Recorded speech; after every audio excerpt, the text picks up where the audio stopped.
జీవుడు దేవుడు ఒక చక్కని డాక్యుమెంటరీ కథ. రచన శ్రీ చింతా వెంకట శివరామకృష్ణ కుమార్. జీవుడు దేవుడు, జీవాత్మ పరమాత్మ, జీవుడు దేవుడు, ఇహం పరం, ఇహలోకం పరలోకం, శరీరము ఆత్మ, కర్మ కర్మఫలం, బాహ్య దృష్టి అంతర్దృష్టి, ప్రకృతి పురుషుడు, శక్తి ప్రారబ్ధం సంచితం, పాపం పుణ్యం, స్వర్గం నరకం, జన్మ పునర్జన్మ, జన్మరాహిత్యం, బొందితో కైలాసం, వైకుంఠ ప్రాప్తి, రుణానుబంధం, రుణం. ఈ పదాలన్నీ ఏమిటండి అనుకుంటున్నారా?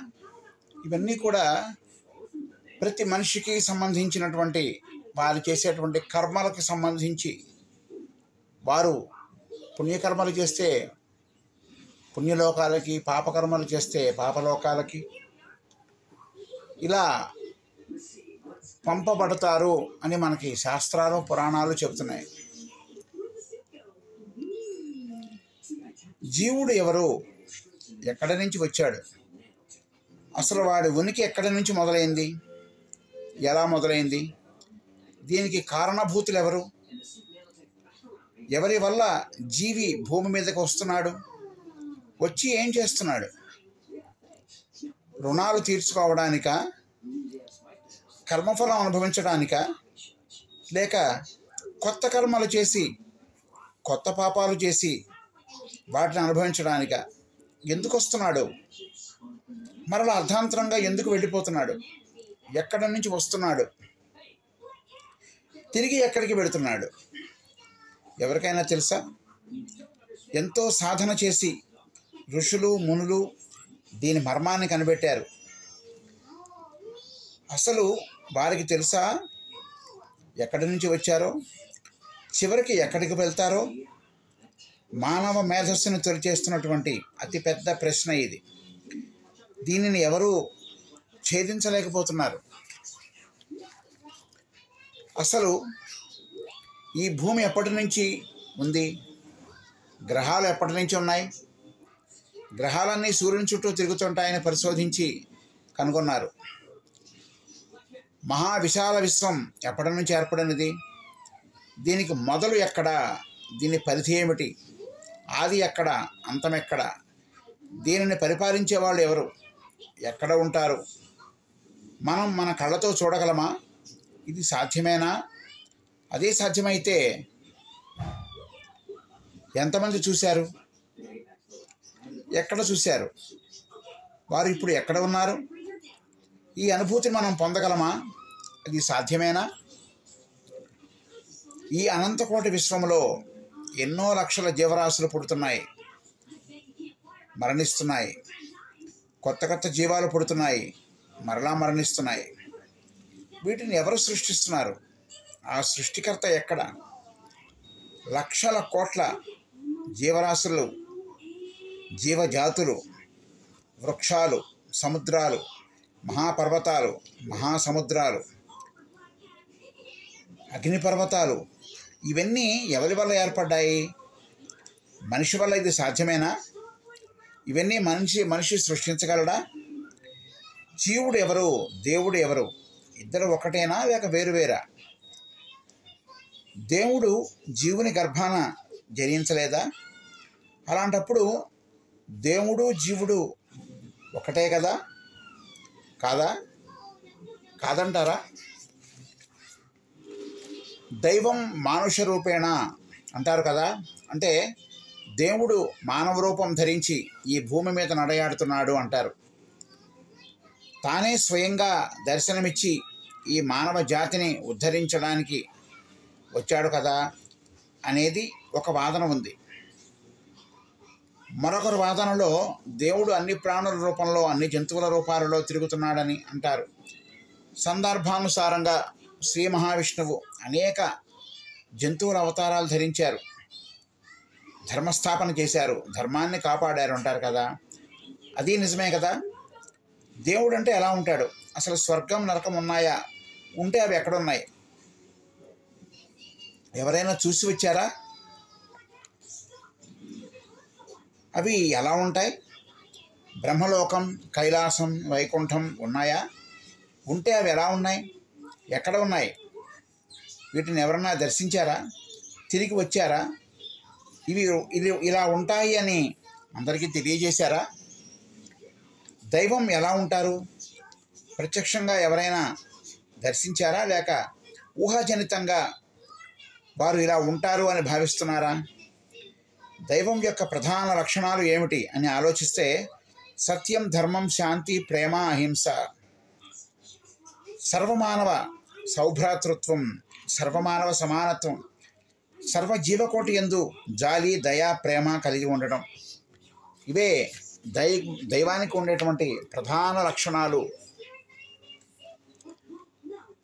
అన్ని రకాల సద్గుణాలు, సుగుణాలు కలిగి ఉన్నవారు భగవంతుడు. మనిషి ఇన్ని సద్గుణాలు, సుగుణాలు కలిగి ఉంటే అతనిని భగవంతుడు అంటున్నారు. మనిషికి మనిషి సాయం చేస్తుంటే అదే దైవత్వం. దైవం ఎక్కడో లేడు, ప్రతి మనిషి మనసులో ఉన్నాడు, ప్రతి మనిషిలోనూ ఉన్నాడు అని భావించడమే దైవత్వం. మానవ సేవే మాధవ సేవ అంటారు కదా. అంటే మనిషికి సాయం చేస్తే మాధవుడికి చేసినట్లే కదా. అంటే ప్రతి మనిషి హృదయం దైవం యొక్క నివాసం. సాటివాడికి సహాయం చేస్తే దైవానికి చేసినట్లే. అన్ని అపోహలు, కల్మషాలు వదిలి స్వచ్ఛంగా బ్రతకడమే మనిషి ధ్యేయం కావాలి. అది సాధ్యమేనా? సాధ్యమేనంటున్నారు పెద్దలు. మన లక్ష్యం ఏమిటి? మన అంతిమ నిర్ణయం ఏమిటి? ఎవరికి వారు ప్రశ్నించుకోవాల్సిన పని ఉంది. అందరూ నిజాయితీగా బ్రతుకుతున్నారా? నీతి, ధర్మం, సత్యం అనే ఉన్నతమైన ఆశయాలతో బ్రతుకుతున్నారా? ఎక్కడో కోటికి ఒకడున్నాడు. అది జాగ్రత్తగా వెతికితే ఎక్కడైనా కనపడవచ్చు, లేకపోతే లేదు. ఈ కాలంలో మనిషిలో బాగా పేరుకుపోయినది ఈర్ష్య, అసూయ, ద్వేషము. ఈ మహమ్మారిని తరిమి కొడితేనే మనిషిగా ఎదుగుతాడు. సాటి మనిషిని చూస్తే ఈర్ష్య, సాటి మనిషి ఎదుగుదల చూస్తే అసూయ, సాటి మనిషి మంచి పనులు చేస్తే ద్వేషం, మంచి చెబితే ద్వేషం, ఎవరికి వారే గొప్ప, నా అంతటి వాడు లేడనుకుంటారు. బావిలో కప్పల వలె బతుకుని ఈడుస్తున్నారు. ఇంకొక భయంకరమైన జబ్బు స్వార్థం. నేను, నాది, నా వాళ్ళు, నా కోసం, నా వాళ్ళ కోసం, అంతా నాదే, అంతా నాకే కావాలి, మొత్తం నేనే తినేయాలి అనేవాళ్ళు కోకొల్లలుగా తయారయ్యారు నేటి కాలంలో. మరొక అతి భయంకరమైనటువంటి జబ్బు ఆధిపత్యం, అహంకారం, పొగరు, లెక్కలేనితనం, మర్యాద లేనితనం, పెద్ద చిన్న తారతమ్యం కోల్పోయి బ్రతుకుతున్నారు నేటి కాలంలో చాలామంది. భర్త మీద భార్య ఆధిపత్యం, నా మాటే వినాలి, నేను చెప్పిందే చేయాలి అనే అహంకారం. ఎందుకు చేయవు? చేయకపోతే ఎవరి దారి వాడిదే, తక్షణం విడాకులు. కానీ మన హిందూ ధర్మంలో విడాకులనే ప్రస్తావన లేదు. అనాదిగా మనది కలుపుకుపోయే మనస్తత్వం. దానిని తగలబెట్టి పాశ్చాత్య నాగరికతలకు తలవొగ్గి భరించలేని బలితిగింపుతో బ్రతుకుతున్నారు నేటి కాలంలో. భార్యాభర్తల అనురాగం, ఆప్యాయత, ప్రేమ, పరస్పర గౌరవం ఇప్పుడు లేవు. భూతద్దం పెట్టి వెతికినా కూడా నేటి కాలంలో కనిపించడం లేదు. ఇది చాలా బాధాకరం. మనకి ఏ స్వార్థము లేకుండా గుడికి వెళుతున్నామా? దేవుడి ముందు నుంచొని వాడి మనసులో ఉన్న కోరికలు చిట్టా విప్పుతాడు. నాకు ఈ పని చేస్తే నీకు ఇంత ఇస్తాను, నాకు ఆ పని పూర్తి అయితే నీకు అంతే సమర్పిస్తాను, నీకు ఇన్ని కోట్లు సమర్పిస్తాను, నాకు అన్ని లక్షలు వస్తే, ఆ పని తొందరగా పూర్తి అయితే నీ హుండీలో కొన్ని కోట్ల రూపాయలు వేస్తాను అంటూ, నాకు ఆ కాంట్రాక్టు వస్తే నీకు సగం వాటా ఇస్తాను, ఇలా భగవంతుడితో వ్యాపారం ఒప్పందాలు చేసుకునేవారు కోకొల్లలుగా ఉన్నారు నేటి కాలంలో. కానీ బయటికి తెలియకపోయినా ఇది పచ్చి నిజం. మనసులో ఏ కోరిక లేకుండా దేవుని ముందు నించొని అందరూ బాగుండాలి, ప్రపంచం మొత్తం శాంతియుతంగా ఉండాలి, అందరూ కలిసిమెలిసి బ్రతకాలి, కక్షలు లేకుండా బ్రతకాలి అని ఎవరైనా కోరుకుంటున్నారా చెప్పండి? భగవంతుడు ఉన్నాడని కొందరు, లేడని కొందరు, ఇదంతా మన కష్టం, మన తెలివి అని వాదించేవారు కొందరు. ఆస్తికులకి పెద్ద తలనొప్పిగా తయారయ్యారు నాస్తికులు. వారు అసలు దేవుడే లేడంటారు. ఉంటే చూపించండి అంటూ వితండవాదానికి దిగుతారు. భగవంతుడు అనేవారు ఒక శక్తి, ఒక అద్భుతం, ఒక అద్వితీయం, ఒక ఆనందం, ఒక అద్భుతమైనటువంటి మాయాస్వరూపం. చరాచర జగత్తును కనుసైగలతో పరిపాలించే అదృశ్య శక్తి భగవంతుడు అని ఆస్తికులు వాదిస్తారు. అది నిజమే కదా, నమ్మి తీరవలసిందే కదా. ఏమంటారు? హిందూ ధర్మం సనాతన వేద సంప్రదాయం, వేదాలు, పురాణాలు, ఉపనిషత్తులు, ఉపపురాణాలు, ఇలా భగవంతుడు ఉన్నాడు అని తెలిపే గ్రంథాలు అనేకం ఉన్నాయి. వాడు అనుకున్న పని అయితే దేవుడు ఉన్నాడు అంటారు, పని అవ్వకపోతే దేవుడు లేడు, నా పని అవ్వలేదు అంటున్నాడు. భగవంతునికి బేరంతో, అంటే భగవంతునితోనే బేరాలు పెడుతూ, నాకు ఈ పని చేస్తే నీకు ఇంత వేస్తాను, నాకు అన్ని లక్షలు ఇస్తే నీకు ఇన్ని వేలు వేస్తాను హుండీలో అని బేరాలు పెడుతున్నారు నేటి కాలంలో. వ్యాపార రీతిగా కాంట్రాక్టులు కుదుర్చుకుంటున్నారు. భగవంతుడికి వేరే పని లేదా వీడి పనులు పూర్తి చేస్తూ కూర్చోవడానికి? శ్రీకృష్ణుడు భగవద్గీతలో చెప్పింది ఇదే, పని చెయ్యి, ఫలితం ఆశించకు, దాన్ని నాకు వదిలివేయి, నేను చూసుకుంటాను. ఫలితం గురించి ఆలోచిస్తూ కూర్చుంటే పనిని సక్రమంగా చేయలేవు అన్నాడు పరమాత్మ. అణువణువులో భగవంతుని చూడమని చెబుతున్నారు మన వేదాలు, పురాణాలు. దేవుడు సర్వజీవులలో అనేక రూపాలలో మన ముందే తిరుగుతూ ఉంటాడు. మనకది కనుగొనేంత శక్తి లేక ఎక్కడెక్కడికో వెతుకుతుంటాము. తల్లి, తండ్రి, గురువు, దైవం అన్నారు పెద్దలు. అంటే తల్లిదండ్రులు, గురువు ప్రత్యక్ష దైవాలు. వీరిలోనే దేవుడు ఉన్నాడు. మనం ఏం చేస్తున్నాం? దీనిని నిందిస్తూ, బాధ పెడుతూ, అవమానిస్తూ ఎక్కడెక్కడికో వెళ్ళి దేవుడి కోసం వెతుకుతున్నాం. తల్లికి నమస్కరిస్తే దైవానికి నమస్కరించినట్లే అనే సూక్ష్మాన్ని గ్రహించలేని మూర్ఖులం మనం.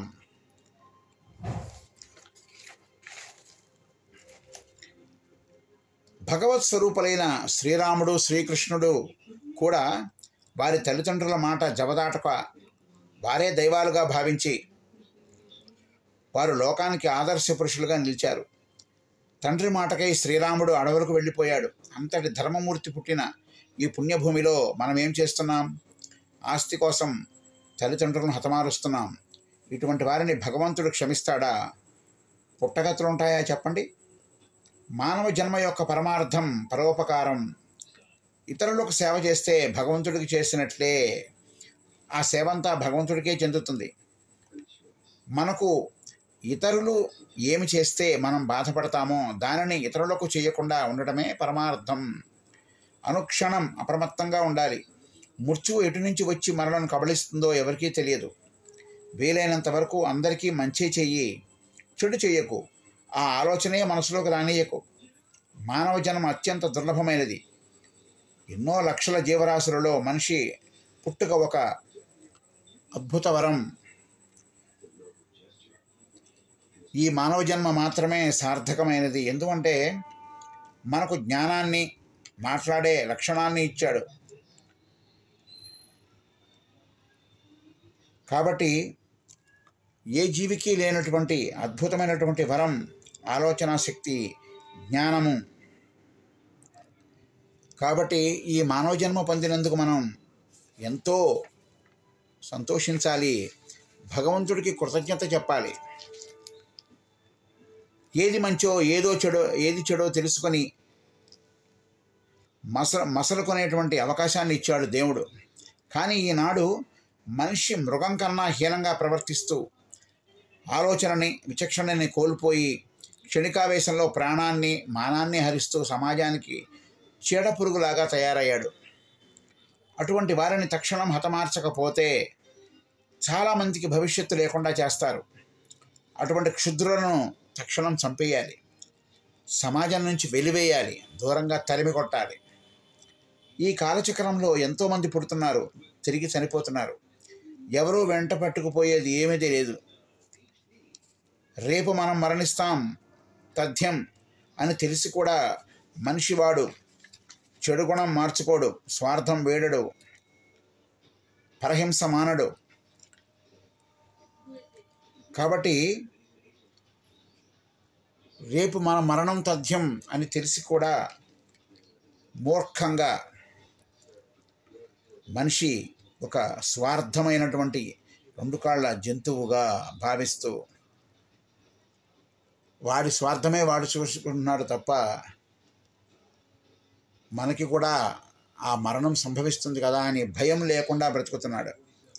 పునరపి జననం పునరపి మరణం అనే విధంగా ఈ కాలచక్రం తిరుగుతూ అనేక హీనాతిహీనమైనటువంటి జన్మలు ఎత్తుతూ ముక్తి లేక ఏడుస్తూ ఉంటాడు. అయినా మారడు. తెలుసుకుంటే మనలోనే దేవుడు ఉన్నాడు అంటారు చాలామంది. తెలుసుకోవడం ఎలా? ఎవరైనా ప్రయత్నించారా? దీనికి మార్గాన్ని అన్వేషించారా? అంటే అరిషడ్ వర్గాలను జయించేవాడికి దేవుడు సాక్షాత్కరిస్తాడు అంటారు. వాటిని మనం జయించగలమా? మనకంత శక్తి ఉందా? అది సాధ్యమేనా అంటే ప్రయత్నించు, సాధ్యం కానిది ఏదీ లేదు అంటారు పెద్దలు. అయితే మనలోనే దేవుడు ఉన్నప్పుడు మనం తీర్థయాత్రలు, పుణ్యక్షేత్రాలు, కొండలు, గుట్టలు ఎందుకు దర్శిస్తున్నాం అంటే మనలో ఉన్న దేవుడిని చూడటం కన్నా బయట ప్రపంచంలో దేవుడిని చూడటం సులువు అని అందరి భావన అయి ఉంటుందా అంటే అదే నిజం. ఎందుకంటే మనలో ఉన్న ఆ దైవాన్ని దర్శించుకుంటే ముందు మనం ఎవరా అని తెలుసుకుంటాం.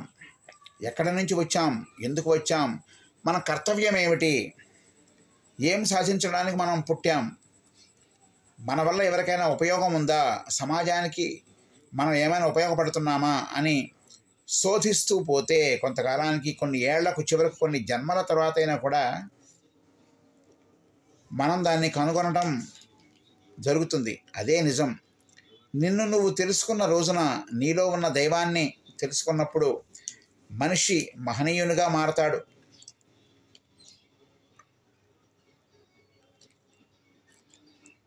కాబట్టి అలా తెలుసుకున్నవాడే నిజంగా మనీషి. ఎవరికి వారు వారిని ఉద్ధరించుకోవడానికి ప్రయత్నం చేయాలి. పునర్జన్మ లేకుండా చేసుకోవడానికి ప్రయత్నం చేయాలి. జన్మ పరంపరలను తగ్గించుకుంటూ పోతే పునర్జన్మ అనేది ఉండదు. మోక్షానికి మార్గం అవుతుంది, ఆనంద సిద్ధి కలుగుతుంది. మనిషి ప్రధాన లక్ష్యం మోక్షం కావాలి. అంటే జన్మలు ఎత్తడం, మరల చనిపోవటం కాకుండా జన్మ అనేది లేకుండా చేసుకోవాలి, జన్మరాహిత్యం చేసుకోవాలి. దీనికి ఎంతో సాధన కావాలి, తపస్సు కావాలి, తపన పడాలి, పరితపించాలి, అంతర్దృష్టి చేయాలి. ప్రపంచం మొత్తం మనలోనే ఉంది, మన ఆలోచనలోనే ఉంది. ఇక్కడే కూర్చుని ప్రపంచాన్ని చూడవచ్చు, భగవంతుని దర్శించవచ్చు. అందరూ మన మనస్సును భగవత్ సాన్నిధ్యానికి లయం చేసి భగవంతుని కోవెలగా మార్చుకోవాలి. సర్వజీవులలో మంచినే చూడాలి. అదే పని, అదే ధ్యాసగా, అదే పనిగా పెట్టుకోవాలి. అదే మన ధ్యానం కావాలి, అదే మన ధ్యాస కావాలి. సాధన చెయ్యి, సాధించు, నిన్ను నువ్వు ఉద్ధరించుకో. ఎందుకు ఈ కష్టాల, బాధల లోకాల సంసారంలో ఎంతకాలం ఈదుతావు? సంసారం సాగరం దుఃఖం అన్నారు కదా మన పెద్దలు. ఈ భయంకరమైన సాగరాన్ని ఈదటానికి నీకు శక్తి చాలదు, ఓపిక చాలదు. అందుకు దైవాన్ని వేడుకో, తరింప చేయమని ప్రార్థించు. ఈ సముద్రాన్ని దాటించమని, భవసాగరాన్ని దాటించమని వేడుకో, పరితపించు, తప్పక కరుణిస్తాడు ఆ దయామయుడు. ఆయన దయామయుడు కదా. నీ తపనని, నీ ఆవేదనని తప్పక తీరుస్తాడు. బిడ్డల కోసం, భక్తుల కోసం ఎంత దూరమైనా పరిగెత్తుకుంటూ వస్తాడు. కానీ మనం ఆర్తితో, ఆర్ద్రతతో ప్రార్థించాలి, వేడుకోవాలి, అంతే. తక్షణం మన చెంతన నిలిచి మనల్ని కాపాడుతాడు ఆ పరమాత్మ. ఇది ముమ్మాటికి నిజం. ఎంతోమంది యోగులు, ఋషులు కఠిన దీక్షతో, తదేక ధ్యానంతో, తదేక ధ్యాసతో, తపస్సుతో భగవంతుని ప్రార్థించి ప్రత్యక్షం దర్శనాన్ని పొందారు. భగవంతుని కరుణకు, కృపకు పాత్రులయ్యారు, సద్గతిని పొందారు. నేడు కూడా అది సాధ్యమే. మనం కూడా కఠోర దీక్షతో సాధన చేస్తే తప్పక భగవంతుని దర్శనం పొందవచ్చు. కానీ చాలా కష్టతరమైన ప్రక్రియ ఇది. భగవంతుని కరుణ దృష్టి ఉంటేనే మనం భగవద్భక్తులుగా మారగలం. ఆయన ఆజ్ఞ లేనిదే మనకు ఆ స్పృహ కలగదు. ఆఖరికి మనం ఏదైనా పురాణం, ఇతిహాసం, భగవత్ కథలను చదవాలన్నా కూడా దైవం యొక్క ఆజ్ఞ, అనుజ్ఞ, కృప, కరుణ కావాలి. అంతటి శక్తివంతమైనది భగవంతుని దయాదృష్టి. మొక్కవోని ఆత్మవిశ్వాసంతో, తదేక దృష్టితో దైవాన్ని నిరంతరం, అనుక్షణం, ప్రతి నిమిషం ఆయన యందే మనస్సు లగ్నం చేస్తే తప్పక ఆయన కరుణం మనం పొందగలుగుతాం. తద్వారా ముక్తిని సాధించగలుగుతాం. ఈ జన్మ జన్మల పరంపర నుంచి బయటపడగలుగుతాం. ఇది ముమ్మాటికి నిజం. మానవుడే మహనీయుడు అన్నారు పెద్దలు. అదేగా అంటే దాని అర్థం ఏమిటంటే మనిషి మేధస్సు అమోఘం, అపారం, అప్రతిహతం, అద్భుతం. ఎన్నో నూతన ఆవిష్కరణలు చేశాడు. స్వర్గానికి నిచ్చెనలు వేశాడు. గ్రహగతులను పరిశోధించాడు, క్షుణ్ణంగా పరిశీలించాడు, సమయ నిర్ధారణ చేశాడు, కాల నిర్ధారణ చేశాడు, గ్రహణాలను కనిపెట్టాడు, చంద్రుని దగ్గరకు ఎన్నోసార్లు వెళ్ళి వచ్చాడు, మిగిలిన గ్రహాల ఉనికిని, గతిని, వాటి అంతర్బాహ్య పరిస్థితులను కనిపెట్టాడు. ఎన్నో ఉపగ్రహాలను అంతరిక్షంలోకి పంపి ప్రపంచానికి ఎన్నో రకాలుగా ఉపయోగపడే విధంగా మలుచుకున్నాడు. ఎవరెస్ట్ శిఖరాన్ని అధిరోహించాడు. లోహ విహంగాన్ని కనిపెట్టి వేల కిలోమీటర్ల దూరాన్ని తగ్గించాడు. అంతర్జాలాన్ని కనిపెట్టాడు. ప్రపంచాన్ని కుగ్రామంగా మార్చాడు. విలాసవంతంగా జీవించేందుకు అన్ని రకాల ప్రయోగాలు చేసి జీవితాన్ని సుఖమయం చేశాడు. పూర్వం కొన్ని రోజుల కొద్దీ పట్టే ప్రయాణం ఇప్పుడు కొన్ని గంటలలో గమ్యస్థానం చేయలే విధంగా మార్చేశాడు. కొత్త, సరికొత్త, నూతన, వినూత్న పద్ధతులతో ప్రపంచ గమనాన్ని మార్చివేశాడు. తనను తాను మలుచుకొని ఈ ప్రపంచాన్ని, వారి జీవన విధానాన్ని, వారి వారి అలవాట్లను, పద్ధతులను, మాట్లాడే విధానాన్ని కూడా పూర్తిగా సరికొత్త పంథాలోకి తీసుకువెళ్ళిపోయాడు.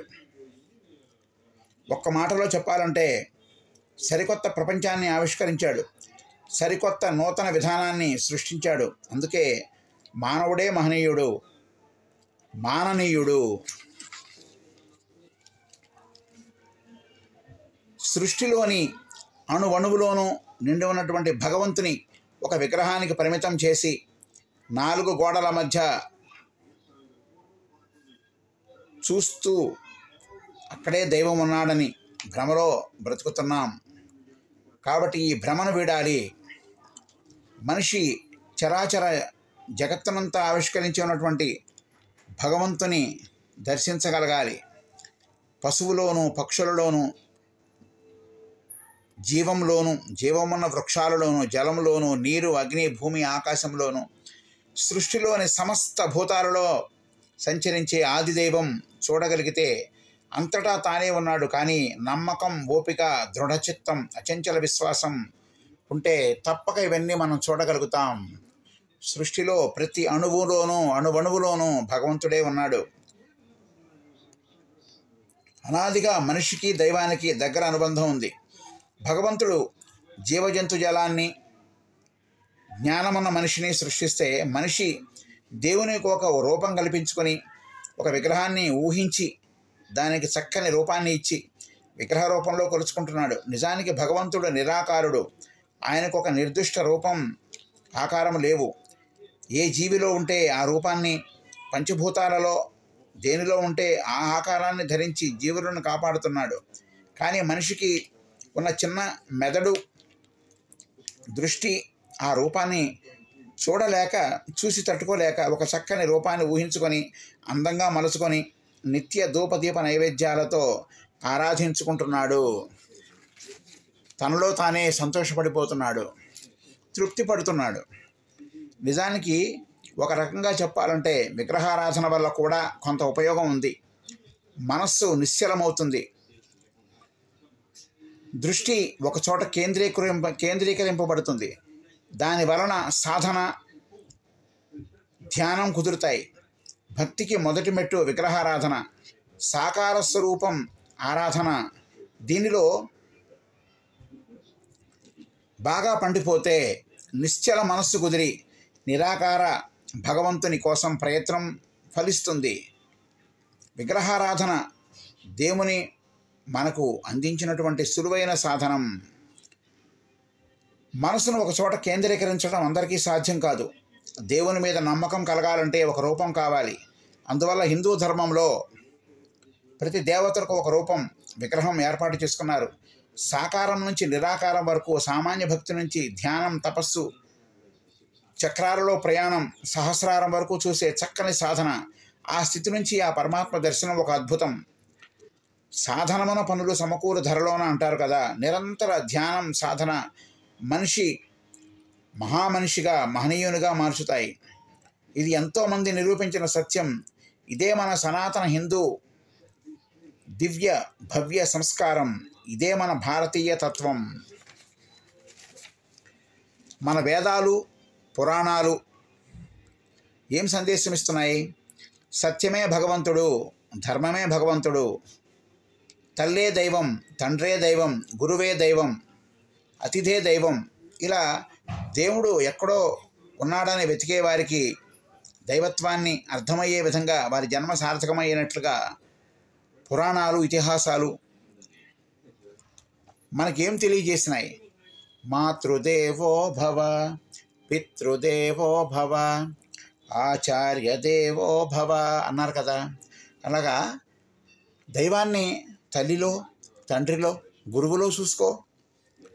ఇది ఎంతో విజ్ఞతతో కూడినటువంటి సంస్కారం.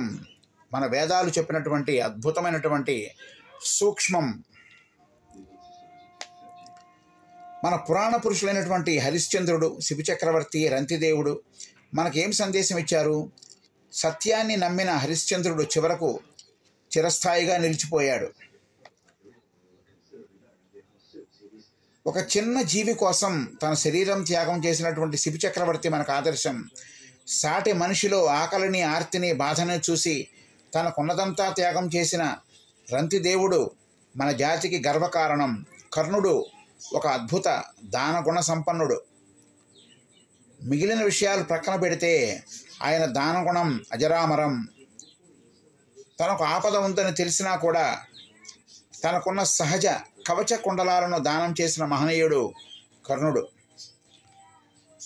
శ్రీరామచంద్రమూర్తి తండ్రి మాట కోసం జీవితాన్ని త్యాగం చేసి అడవులకు వెళ్ళిపోయిన మహనీయుడు, పురాణ పురుషుడు, మహామహితాత్ముడు. ఆయన ఇచ్చిన సందేశం చాలా గొప్పది. ఒక్క శ్రీరాముని తీసుకుంటే ఆదర్శంగా చాలు. మన జన్మ ధన్యమైనట్లే, మన జీవితం పావనమైనట్లే. శ్రీరాముని యొక్క ఆదర్శ నడవడిక ప్రతి ఒక్కరికి కూడా చక్కని స్వచ్ఛమైన మార్గాన్ని చూపుతుంది. శ్రీరాముడు మూర్తిభవించిన ధర్మం ఏనాడు అసత్యమాడలేదు, ఎవరినీ బాధ పెట్టలేదు. ఒక మంచి కొడుకుగా, ఒక మంచి అన్నగా, ఒక మంచి భర్తగా, ఒక మంచి రాజుగా, ఇలా అన్ని కోణాలలో ప్రపంచానికి ఒక గొప్ప సందేశం ఇచ్చిన మహనీయుడు తన తండ్రి శ్రీరామచంద్రుడు. తండ్రి మాటని గౌరవించి అడవులకు వెళ్ళిపోయినటువంటి మహామహితాత్ముడు. అలాగే శ్రీకృష్ణుడు పరిపూర్ణ అవతారం. భగవద్గీత ద్వారా ప్రపంచానికి ఒక చక్కని సందేశం ఇచ్చిన పరమపురుషుడు. తన లీలల ద్వారా ఎంతోమందికి మంచిని చేసి దుష్ట సంహారం చేసి దీనులను కాపాడిన గురువుని పూజించి తల్లిదండ్రులను చెర నుంచి విడిపించి విముక్తులను చేసి యశోదకు ప్రేమను పంచిపెట్టి గోకులంలోని ప్రతి ఒక్కరి హృదయంలోనూ పాతుకుపోయి వారి హృదయాలను దోచివేసి మంచివారికి మంచి చేసి చెడ్డవారికి బుద్ధి చెప్పి లోకాన్ని రక్షించిన విరాట్ పురుషుడు, విశ్వరూపం చూపించినటువంటి భగవంతుడు, జగద్గురువు, కృష్ణం వందే జగద్గురుం, శ్రీకృష్ణ పరమాత్మే. వీరందరూ లోకానికి ఎంతో గొప్ప సందేశాన్ని ఇచ్చారు. ఈ ప్రపంచానికి ఆదర్శంగా నిలిచారు. వారి బాటలోనే మనం నడవాలి, మంచిని పెంచాలి, చెడును ఖండించాలి, అందరూ ఆనందంగా జీవితాన్ని గడపాలి. మంచి హృదయంతో సహృదయంతో భగవంతుని ధ్యానించాలి. మంచి మనసున్న ప్రతి హృదయంలోనూ భగవంతుడు ఉంటాడు. స్వచ్ఛమైనటువంటి ప్రతి హృదయంలో భగవంతుడు తిష్ట వేసుకొని కూర్చుంటాడు. అదే దివ్యతత్వం, అదే భగవత్తత్వం. జీవుడు దేవుడి దగ్గరికి వెళ్ళాలని, దర్శించుకోవాలని, వరాలను పొందాలని, ఆయన సంపూర్ణ దయాదృష్టి, ఆయన యొక్క ఆశీస్సులు పొందాలని అనుక్షణం పరితపిస్తూ ఉంటాడు. దేవుడు ఎప్పుడెప్పుడు కనిపిస్తాడా, మనల్ని కరుణిస్తాడా అని ఆతృతతో ఎదురు చూస్తుంటాడు దేవుడు. జీవుడు ఏ విధంగా పరితపిస్తాడో దేవుడి కోసం, దేవుడు కూడా చక్కని భక్తుడు, నిజాయితీతో స్వచ్ఛమైనటువంటి సత్యవంతుడైనటువంటి భక్తుడు ఎప్పుడు కనపడతాడా, ఎప్పుడు వెళ్ళి కరుణిద్దామా అని ఆతృతగా ఎదురు చూస్తూ ఉంటాడట. దేవుడు ఎప్పుడెప్పుడు సద్భక్తులు కనిపిస్తారు అంటే, నీతి నిజాయితీలు, సత్యం, ధర్మం, శాంతి, అహింసలే ఆయుధాలుగా కలిగి తనను ఆరాధిస్తారో వారిని తక్షణం అనుగ్రహించడానికి ఎదురు చూస్తూ ఉంటాడట భగవంతుడు. భక్త సులభుడు భగవంతుడు. అందుకే కదా శివుడు బోళాశంకరుడు అంటారు పెద్దలు. కాస్తపాటి అభిషేకానికే 2 బిల్వదళాలకే పరవశుడైపోయి భక్తుడు కోరిన వరాలన్నింటినీ ప్రసాదిస్తాడు. కోరిన వరాలన్నింటినీ ఇచ్చేటువంటి బోళాశంకరుడే మనకు ఆదర్శం. కోరినది మంచి వరమా లేక లోకానికి అపకారం చేసేదా అని ఆలోచించడు. తన భక్తికి మెచ్చి వరాలను ఇస్తాడు ఆ శివయ్య. ఆయన దయ అపారము, అమృతతుల్యము. చరిత్ర తిరగేస్తే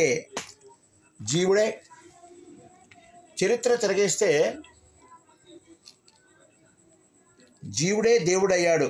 అలాగే దేవుడే జీవుడిగా, సామాన్య మానవుడిగా భూపై నడయాడాడు.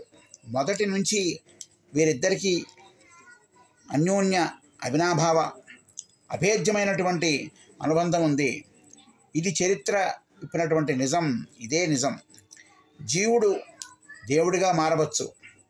అతని ప్రవర్తన, అతని శీలం, అతని సత్యనిరతి, ధర్మ ప్రవర్తన, సకల జీవుల యందు జాలి, దయ, కరుణ ఉంటే అతడే భగవంతుడు.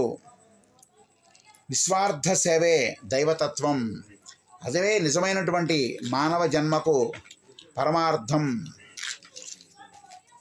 మన దేశం పుణ్యభూమి, ధర్మభూమి, వేదభూమి, తపోభూమి, కర్మభూమి, జ్ఞానభూమి. ఇన్ని సుగుణాలు కలిగినటువంటి దేశం మన భారతదేశం. ఇది నా దేశం, నేను పుట్టిన దేశం అని గర్వంగా, సగర్వంగా చెప్పుకునేటువంటి పవిత్ర దేశం. ఈ దేశాన్ని ఎందరో మహాపురుషులు పరిపాలించారు. ప్రతి రాజు దైవంతో, ధర్మంతో మమేకమై దైవానికి సేవ చేసి తరించాడు.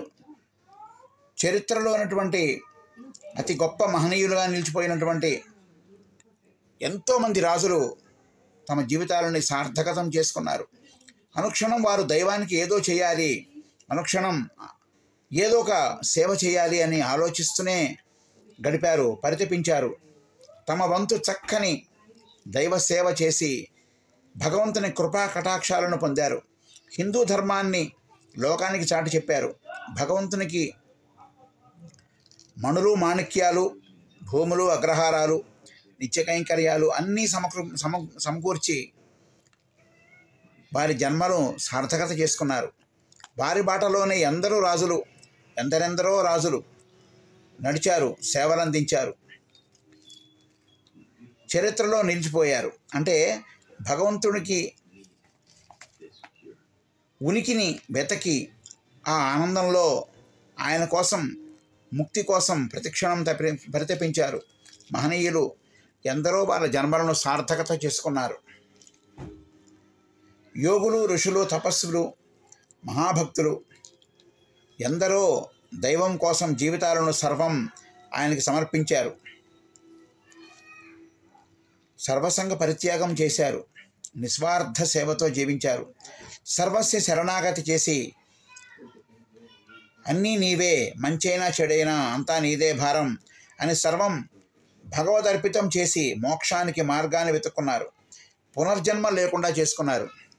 నిజంగా వాళ్ళ జన్మలే కదా ధన్యం, వారి జీవితాలే కదా ముక్తి ప్రదాయం. నిజంగా నిస్వార్థ సేవతో భగవంతుని సేవ చేసిన వాడికి ముక్తి కరతలామలకం. ఈ అనంత కాలచక్రం గమనంలో తిరుగలలో విసిరబడుతున్నటువంటి ధాన్యం వలె అనేక సమస్యలు, కష్టాలు, రోగాలు, ఇలా అన్ని కష్టాలను అనుభవిస్తూ ఉంటాడు జీవుడు. దీని నుంచి బయటపడడానికి ప్రయత్నం చేయాలి. అసలు మనం ఎందుకు పుట్టాం, మన కర్తవ్యం ఏమిటి, నేను ఎవరు, ఎక్కడి నుంచి వచ్చాను, తిరిగి ఎక్కడికి పెడుతున్నాను అని ప్రతి ఒక్కరూ ప్రశ్నించుకోవాలి. ఈ సంసార సాగరం నుంచి తరించడానికి భగవంతుడిని ఆశ్రయించాలి, ముక్తికై ప్రయత్నించాలి. లేకపోతే ఇక్కడే ఈ కష్టాల కొలమిలో కొట్టుకుంటూ ఏడుస్తూ అయోమయ స్థితిలో ఈ పాపకోపంలో సమాధి అవ్వవలసి వస్తుంది. ఇది నిజం. ఆత్మని పరమాత్మలో లీనం చేయడం ప్రతి ఒక్కరి తక్షణ కర్తవ్యం. దానికోసం ప్రతి నిమిషం పరితపించాలి. ఒక్కసారి ఆ దేవుడిని దయ పొందితే చాలు, మన జన్మధన్యం అనుకుంటే చాలు, వారి నిజంగానే వారి జన్మలు ధన్యమవుతాయి. కోరికలను తగ్గించుకోవాలి, అరిషడ్ వర్గాలను అదుపులో ఉంచుకోవాలి. వీటిని కట్టడి చేస్తే చాలు, ముక్తికి మార్గం సుగమం అవుతుంది. అదే మన ధ్యేయం కావాలి, అదే మన ఆశయం కావాలి, అదే మన దీక్ష కావాలి. బొందితో కైలాసం అనే అత్యద్భుత ప్రక్రియను మనం పాటించడానికి ప్రయత్నం చేయాలి. అంటే బొందితోనే కైలాసానికి వెళ్ళారు కొంతమంది మహాభక్తులు, పరమభక్తులు. కాబట్టి మనం బొందితోనే కైలాసానికి వెళ్ళగలమా అని ప్రక్రియని మన నుంచే ప్రారంభిద్దాం. నిరంతర శోధన చేద్దాం, నిరంతర సాధన చేద్దాం, భగవంతుడికై పరితపిద్దాం. భక్త సులభుడు భగవంతుడు. పూర్తి ఆర్తితో, నిజమైన ప్రేమతో, భక్తితో ప్రార్థిస్తే ఈ కలియుగంలో కూడా భగవంతుడు మనకు తప్పక దర్శనమిస్తారు. దర్శనాన్ని పొందిన ధన్యులు ఇప్పటికీ ఉన్నారు. వారి జీవితాలే మనకు ఆదర్శం, వారి జన్మలే మనకు మార్గదర్శనం. కాబట్టి ఎవరైతే భగవంతుని కోసం పరితపించారో వారిని మనం అన్వేషించాలి. వారు ఏ విధంగా ముక్తిని పొందారు అని తెలుసుకొని ఆ సాధనను మనం కూడా చేసిన నాడు మన జన్మలు ధన్యం. అన్నిటికీ మనస్సే ప్రధానం. సంతోషమే స్వర్గం, దుఃఖమే నరకం అని మనకందరికీ తెలుసు కదా. అన్నీ మనసులోనే ఉన్నాయి, మన ఆలోచనలోనే ఉన్నాయి. ఆలోచన మంచిదైతే అంతా మంచే జరుగుతుంది, ఆలోచన చెడ్డదైతే అంతా చెడే జరుగుతుంది. ఎవరు తీసిన గోతులో వారే పడతారు అనే సామెత నిజమవుతుంది. కాబట్టి చెరపకురా చెడేవు అనే సామెత నిజమవుతుంది. పరుల హితం కోరి చేసే ప్రతి పని భగవంతుని దగ్గర చేరుస్తుంది. పరులకు కీడు తలపెడితే అది నీకు శాపమై నిన్నే కబళిస్తుంది. చరిత్రలో, పురాణాలలో చెప్పింది జరిగింది ఇదే కదా. పరహితం కోరి వారి యొక్క క్షేమాన్ని కోరిన వారందరూ కూడా ముక్తిని పొందారు, భగవంతునికి ప్రేమపాత్రులయ్యారు. ఇతరులకు పరులకు కీడు చేసిన వారు హతమయ్యారు, చరిత్రహీనులయ్యారు. వారిని తలిస్తేనే పాపం అన్న రీతిగా వారు పాపకార్యాలు చేశారు. భగవంతుని కరుణకు దయాదృష్టికి దూరమై చివరకు దైవం చేతిలోనే ధర్మం చేతిలోనే నిహతులయ్యారు. రామాయణం, మహాభారతం, మహాభాగవతం చెప్పే నీతి ఇదే. అనుక్షణం సత్యాన్ని ధర్మాన్ని అనుసరించు. ఎప్పుడైతే నువ్వు సత్యాన్ని ధర్మాన్ని అనుసరించైతే నువ్వే దేవుడు అవుతావు. కాబట్టి సత్యాన్ని ధర్మాన్ని అనుసరించినటువంటి రాముడు దేవుడయ్యాడు. పరులకు కీడు చేసినటువంటి పరస్త్రీలను చెరిచినటువంటి రావణుడు హతుడయ్యాడు, హతమయ్యాడు, చరిత్రహీనుడయ్యాడు. అలాగే సత్యం, ధర్మం, నీతి, శాంతి వంటివి అనుసరించినటువంటి పాండవులు గొప్పవారయ్యారు, పూజనీయులయ్యారు. అనుక్షణం పాపచింతనతో పరుల సొమ్మును పరధనాన్ని ఆశించి తప్పులు చేసిన కౌరవులు చరిత్రహీనులయ్యారు, దిక్కులేని సాగు చచ్చారు. కాబట్టి మనం తెలుసుకోవటం ఏమిటంటే చరిత్ర ఏం చెబుతోంది? సత్యాన్నే నమ్మండి, ధర్మాన్నే అనుసరించండి. సత్యం వద ధర్మం చర అంటే సత్యాన్నే పలకండి, ధర్మ మార్గంలో నడవండి. అదే నీ జన్మకు సార్థకత. మహాభాగవతములో శ్రీ మహావిష్ణువు ఎత్తిన ప్రతి అవతారం దుష్ట శిక్షణ, శిష్ట రక్షణ అనే పద్ధతిలోనే కొనసాగాయి. ముఖ్యమైన 10 అవతారాలు అంతరార్థం ఇదే.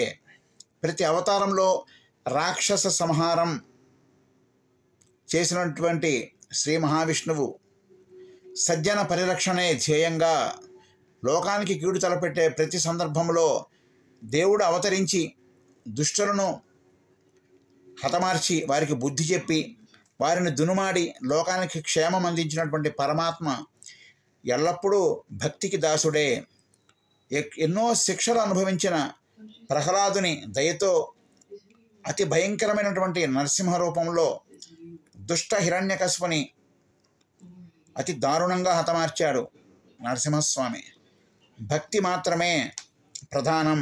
ఆర్తితో వేడితే తక్షణం ప్రత్యక్షమవుతాడు దేవుడు అనటానికి ప్రహ్లాద చరిత్రే ప్రత్యక్ష ఉదాహరణ.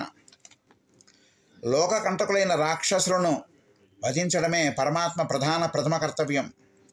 కృష్ణావతారంలో ఎందరో దుష్టులను పాపాత్మలను సంహరించి దుష్ట శిక్షణ, శిష్టరక్షణ చేశారు. పసిప్రాయం నుంచి కంసుడు పంపిన ప్రతి రాక్షసుడిని అతి సులువుగా హతమార్చి లోకానికి క్షేమం చేశారు శ్రీకృష్ణ పరమాత్మ. మేనమామ కంసుని హతమార్చి తన వారందరినీ కాపాడుకున్నారు. అతి పవిత్రమైనటువంటి భగవద్గీతని లోకానికి అందించారు. భగవంతుని లీలలు వర్ణింపనలవి కానివి. ఆయన దయ అసామాన్యం. ఆయన ప్రేమ, కరుణ, దయాదృష్టి అపారం. వాటిని పొందడానికి ప్రతిక్షణం తపించాలి, తపస్సు చేయాలి, సాధించాలి.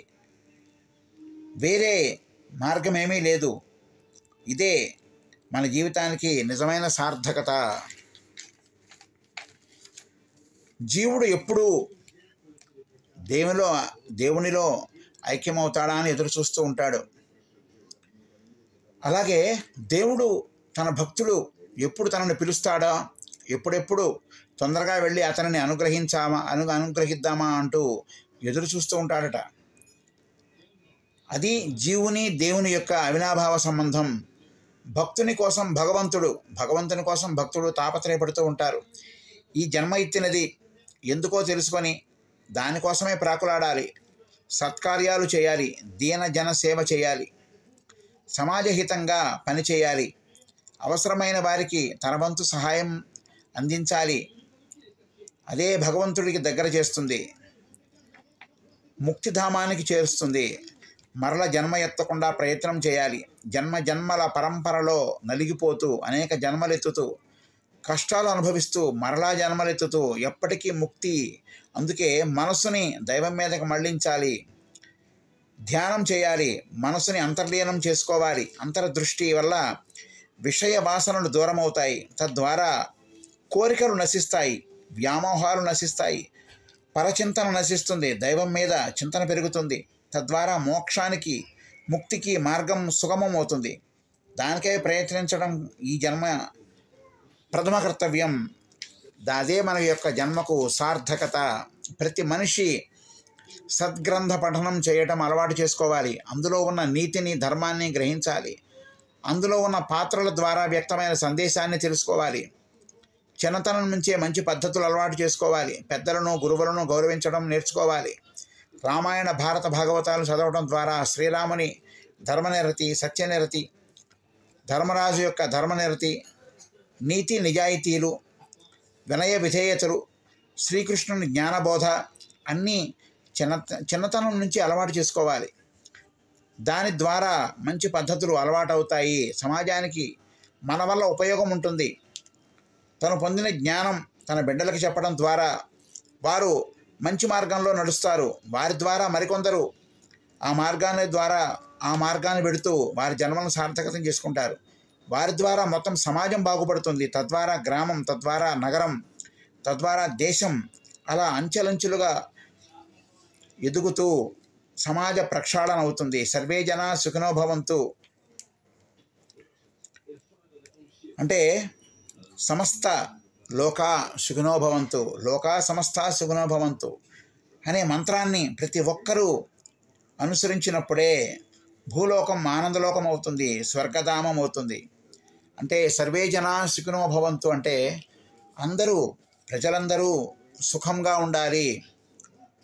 లోకా సమస్త సన్మంగళాని సంతు అంటే సమస్త లోకానికి కూడా మంగళం జరగాలి, శుభం జరగాలి అని కోరుకోవాలి. ఎప్పుడు అందరి మంచిని, శుభాన్నే కోరుకోవాలి. అదే మన జన్మ సార్థకత. నీతివంతమైన వ్యక్తి వల్ల కుటుంబం, వారి వల్ల వారికి చక్కని ఆరోగ్యకరమైన సమాజం ఏర్పడతాయి. మానవ జన్మ ఎత్తడం అత్యంత దుర్లభం. ఎన్నో జన్మలు ఎత్తిన తర్వాత మానవ జన్మను పొందుతాం. దుర్లభమైన జన్మని పవిత్రంగా చూసుకోవాలి. ప్రతిక్షణం సద్వినియోగం చేసుకోవాలి. ఈ శరీరం ఎప్పుడు పడిపోతుందో ఎవరికీ తెలియదు. ఎవరి ఆయుష్ ఎప్పుడు తీసుకుపోతాడో ఎవరికీ తెలియదు. ప్రతి నిమిషం విలువైనదే. వీలైనంత వరకు మంచినే చేయి. చెడు తలంపు కొంచెం కూడా మనసులోకి రానియ్యకు. ఆత్మని ఉద్ధరించుకోవాలి. పరమాత్మలో లీనమయ్యే వరకు తపించాలి, తాపత్రయపడాలి, ధ్యానం చేయాలి. చక్రాల గుండా ప్రయాణించి చివరకు సహస్రారం మీదకు మనసును లగ్నం చేస్తే పరమాత్మ దర్శనం అవుతుంది. దానికై అనుక్షణం ప్రయత్నించాలి. అదే ఈ మానవ జన్మకు సార్థకత. అదే అసలు జీవితం. అదే జీవిత పరమార్థం.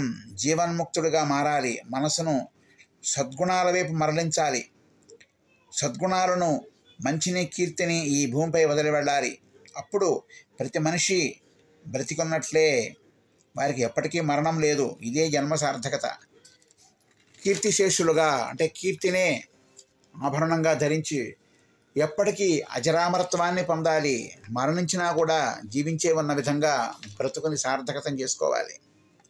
84 లక్షల జీవరాశులలో మానవ జన్మ ఒక్కటే ముక్తి మార్గాన్ని చూపే ఏకైక మార్గం.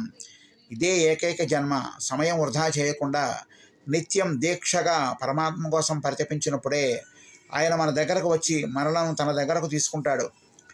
జీవుడిగా పుట్టి తప్పులు చేయకుండా, అసత్యం ఆడకుండా ధర్మాన్ని నమ్ముకున్న వాడికి అంతా మంచే జరుగుతుంది. నిత్యం దైవచింతన, నామస్మరణ కోట్ల సార్లు జపించినప్పుడే ఆత్మకి పరిశుద్ధి, ఈ జన్మకి ముక్తి. సత్యమే దైవం, ధర్మమే దైవం, అహింసే పరమధర్మం, శాంతే దైవం. భగవంతుడు మనలోనే ఉన్నాడన్న సత్యాన్ని గ్రహించి అప్రమత్తంగా ఉండి ప్రతిక్షణం జాగ్రత్తగా ఉంటే జీవుడు దేవుడుగా మారతాడు. జీవాత్మ పరమాత్మలో సులభంగా లీనమవుతుంది. అదే పరమపదం.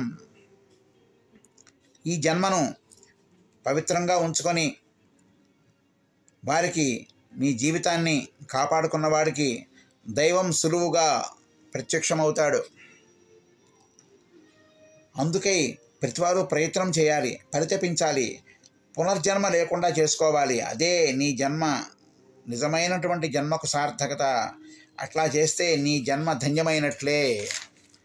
జాగ్రత్త సుమా, అనుక్షణం అప్రమత్తంగా ఉండు.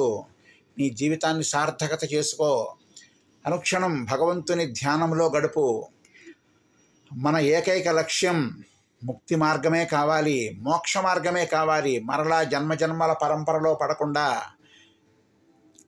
ఏ విధంగా అయితే ధాన్యం తిరుగలిలో నలుగుతూ ఉంటుందో అలా జన్మజన్మల పరంపరలో పడకుండా ఏకైక లక్ష్యం ముక్తికి మార్గం కోసం ప్రతిపించాలి. అనుక్షణం దైవాన్ని మనసు నిండా నింపుకొని నిరంతర ధ్యానంతో భగవంతుడి సన్నిధికి చేరుకుందాం. అదే మన ఏకైక లక్ష్యం. సర్వే జనా సుఖినో భవంతు, లోకా సమస్తా సుఖినో భవంతు.